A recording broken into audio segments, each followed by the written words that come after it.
Today we're talking about relations, which is just talking about domain, range, and independent and dependent variables.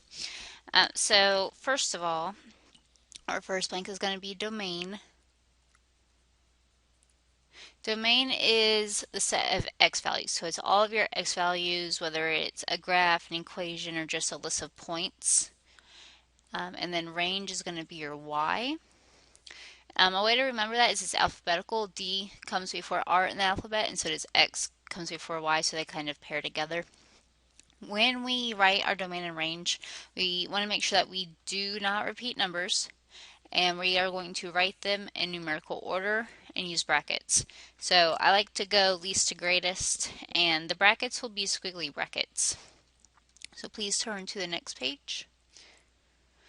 Okay, the first two questions just ask us to state the domain and range. So I'm just going to say D for domain, put a squiggly bracket, and I find my smallest x value, which is -3, and then I have -1, 0, and then 6. Okay. And then range, I just look at the y values. So the smallest y value is 0, and then 1, 2, and 4. Going to do the same thing for number 2. This one we have some repeats. So my smallest x value was 0, next was 3. Then I have 2 5s, so I'm only going to write it once. And then my range, smallest was -2, next 2, and then 6. So the domain will tell you how far to the left and right your points or your graph will go, and the range will tell you how far up and down your points or your graph will go. Next, we're going to talk about independent and dependent variables. So first is independent. So independent variable. An independent variable is the variable or the thing that's happening that determines the output or the domain. The domain is also called the input. So this is what we would plug into an equation. And independent means you can kind of stand on its own. So it's kind of what happens first. And then dependent variable.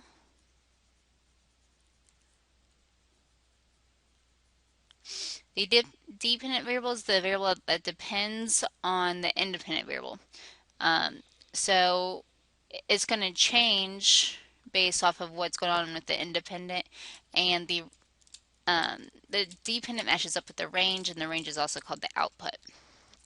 Okay, so we're going to look at 4 examples where we're going to say what the independent and dependent variables are in a situation. Oops. Won't let me do what I want it to do.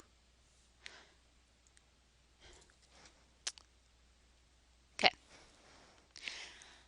So first it says the dance committee is selling tickets to the fall ball. The more tickets that they sell, the greater the amount of money they can spend for decoration. So when we do these, we want to look for a sentence that will tell us how one thing will kind of relate to another. So is one thing going to change based off of another thing? So I'm going to say independent is something and dependent is something. So I need to figure out what depends on something else. So do my number of tickets sold depend on the amount of money I get, or does the amount of money I get depend on the amount of tickets sold? I would say the amount of money you get, or the amount of money you spend, depends on how many tickets are sold. So your independent would be tickets sold. And then dependent is the amount of money. So you can also think of this as which thing would happen first. The tickets sell first, and then you can know how much you're going to have to spend for decorations. Number 2, generally the average price of going to the movies has steadily increased over time. So independent and dependent. So I need to figure out, does the price of the movies depend on time, or does time depend on the price? I would say the price depends on the amount of time that has passed. So independent is going to be the time, and dependent is the price. And again, we know that as time changes, so time's going to change first, then the movie prices will go up. It's kind of like how gas is a lot more expensive than it used to be, um, partially because time has passed and things have changed. It's the same thing with this. Time has caused prices to change. Number 3, the air pressure inside a tire increases with the temperature.